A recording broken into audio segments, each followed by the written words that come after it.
लक्ष्य ग्रह एक ऐसा महल जिसका निर्माण ऐसी चीज़ों से किया गया है जो बहुत ही तेज़ी से आग पकड़ती है।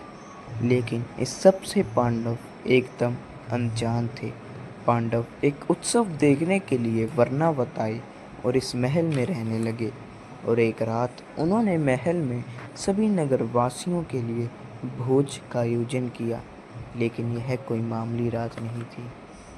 अगली सुबह महल के बाहर भीड़ जमा हो गई थी। महल के अंदर ढूंढने पर लोगों को महल के अंदर से 7 जले हुए शरीर मिले, जिसमें से एक पुराचन का था और बाकी 6 शरीर एक औरत और उसके 5 पुत्रों के थे।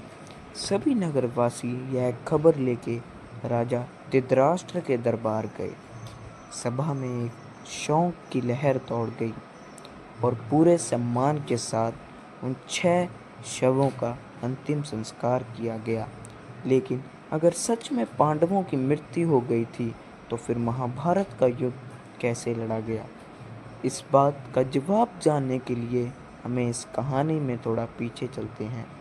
जब धृतराष्ट्र के महल में लक्षागृह का षड्यंत्र रचा जा रहा था, तब पांडवों और कौरवों के चाचा विदुर को पता चल गया था कि दाल में कुछ काला है।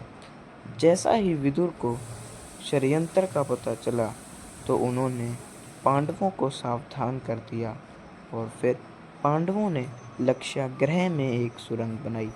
उस रात पांडवों ने स्वयं ही उस महल में आग लगा दी और फिर सुरंग की सहायता से वहां से भाग निकले। पर अब सवाल यह था कि अगर पांडव बचकर निकल गए तो वह 6 शव किसके थे?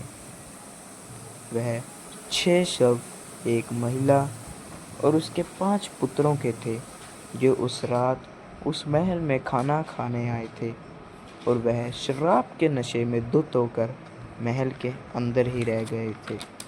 जाने में वह आग की चपेट में आ गए और वरनावासियों को मिला, जिनका संस्कार पांडवों की तरह किया गया। इस तरह महाभारत अनोखी कहानियों को मिलाकर बना है। लेकिन क्या ये सब एक कहानी है? 18 दिन तक चला यह युद्ध, जिसमें लाखों ही लोगों की जान गई।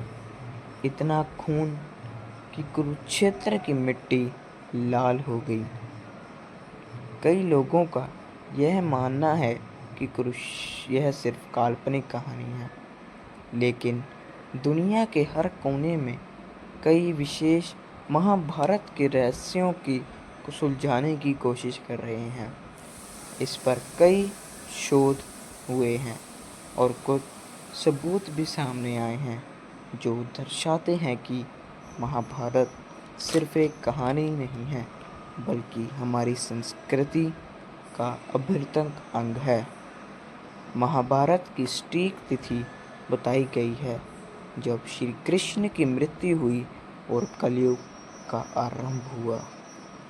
ऐसी और वीडियोस के लिए हमें सब्सक्राइब करें।